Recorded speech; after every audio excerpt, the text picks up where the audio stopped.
ሰላም ጤና ይስጥልኝ ሲስተር አዱኛ። የዛሬው መልእክቴ ከምን ጊዜውም በላይ ሼር፣ ኮፒ ሊንክ፣ ሪፖስት እያደረጋችሁ ለሚመለከተው አካል አድርሱልኝ።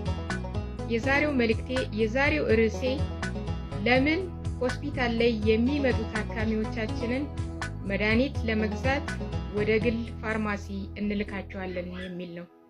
መነሻዬ በተለይ ከገጠር አካባቢ የጤና መድን ካርድ ተማምነው የጤና መድን ካርድ ይዘው መጠው ገንዘብ ጨርሰው ለልመና ተዳርገው በማየቴና የቀይ መስቀልና የተለያዩ የግል ፋርማሲ ቤቶች የሰልፍ መጨናነቅ ባየሁበት ሰዓት ነው።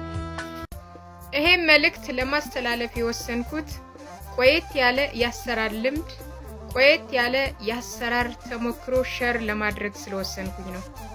እኔ ሲስተር አዱኛ በላይ በጎዛምን ጤና ጽሕፈት ቤት ውስጥ ባሉ ጤና ጣቢያዎች በምሰራበት ሰዓት ከነርስ ሙያዬ በተጨማሪ የ3 ቀን IPLS ስልጠና ተሰጥቶኝ ጤና ጣቢያዎች ላይ ከ5 ዓመት በላይ የመድኃኒት ክምችት ክፍሉን የመድኃኒት ስቶር ክፍሉን ስመራ በቆየሁበት ሰዓት እንዴት እንሰራ እንደነበረ ሼር ለማድረግ ስለፈለኩኝ ነው።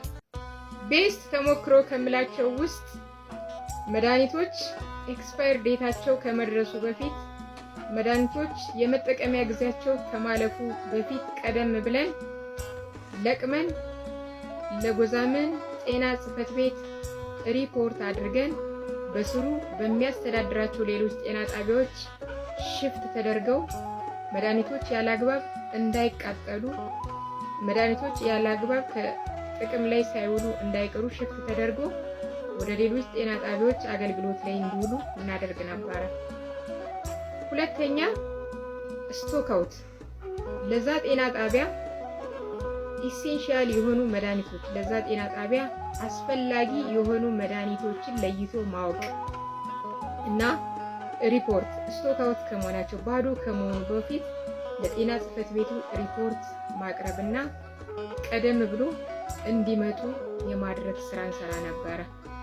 ለዛ ጤና ጣቢያ ለጤና ጣቢያዎች ኢሴንሻል ለጤና ጣቢያዎች አስፈላጊ የሆኑ መድኃኒቶች ለማወቅ ከመድኃኒት ክምችት ክፍሉ በየወሩ በየ2 ወሩ ወጪ የሚሆኑ መድኃኒቶችን ወደ መድኃኒት ስርጭት ክፍልና በተለያዩ ዲፓርትመንቶች ወጪ የሚሆኑትን መድኃኒቶች ምን ያህሉን እንደተጠቀሙበት ምን ያህል እንደቀራቸው በየ2 ሳምንቱ ለመድኃኒት ክምችት ክፍሉ ሪፖርት ስለሚያቀርቡ ለዛ ጤና ጣቢያ ኢሴንሻል የሆነ መድኃኒት ለዛ ጤና ጣቢያ አስፈላጊ የሆነ መድኃኒት ሁሌም ሙሉ ነበር።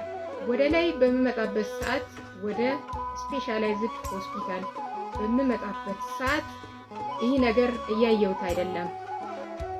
በተለይ ለሆስፒታሉ ኢሴንሻል የሆኑ አስፈላጊ የሆኑ መድኃኒቶች የሉም። በብዛት ከውጭ ነው እየተገዙ ያለ።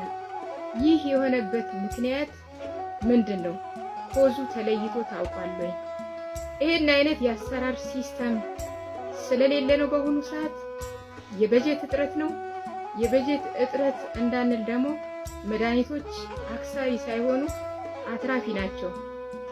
ስለዚህ ሩት ኮዙ ምንድነው የሚለውን እንወያይበት። ሼር፣ ኮፒ ሊንክ፣ ሪፖስት እያደረጋችሁ ለሁሉም አዳርሱ። የምታውቁትን ኮሜንት ሴክሽን ላይ ያሳውቁኝ። ሰላም ደሩ።